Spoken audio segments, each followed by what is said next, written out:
Hello friends, welcome back to my channel Satyabrata's cooking blog.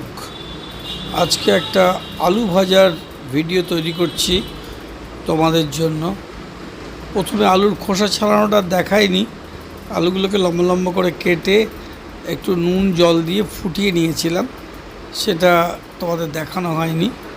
তো ওটাকে ফুটিয়ে নিয়ে তারপরে ওর মধ্যে একটু কর্নফ্লাওয়ার দিয়ে ভিজিয়ে রেখেছিলাম। তারপর 10 মিনিট পরে এবার এটাকে গরম তেলে গরম গরম ভেজে নিচ্ছি। চলো তোমাদের সঙ্গে শেয়ার করি, তোমরা এনজয় করো। চ্যানেলটাকে সাবস্ক্রাইব করো যারা নতুন, পুরনো যারা তাদের জন্য অনেক অনেক ধন্যবাদ।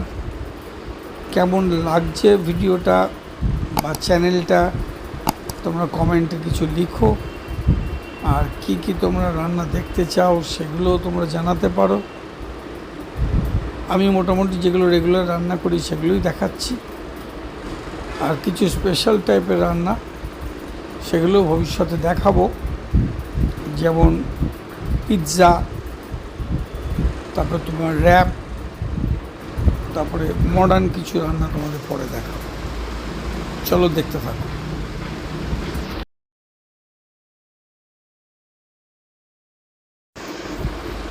তোমরা চাইলে গরম তেলে দুটো শুকনো লঙ্কা গোটা মাঝখানে ছিঁড়ে দিতে পারো, তাহলে বেশ হালকা হালকা ঝাল হবে, যারা ঝাল খেতে ভালোবাসো। আর আমি যেটা করি সেটা হচ্ছে এই আলু ভাজাগুলো নামিয়ে নিয়ে তারপরে এর উপরে বিট নুন আর একটু গোলমরিচ ছড়িয়ে দিই, তাহলে টেস্ট খুবই ভালো হয়।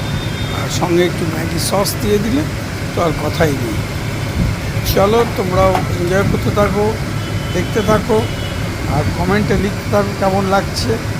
আর এখনকার মতো তোমাদের এখানে বাই বাই করে দিলাম। Thank you so much for watching. আবার নতুন কোনো ভিডিওতে তোমাদের সাথে দেখা হবে। ততক্ষণ খুব ভালো থেকো সবাই।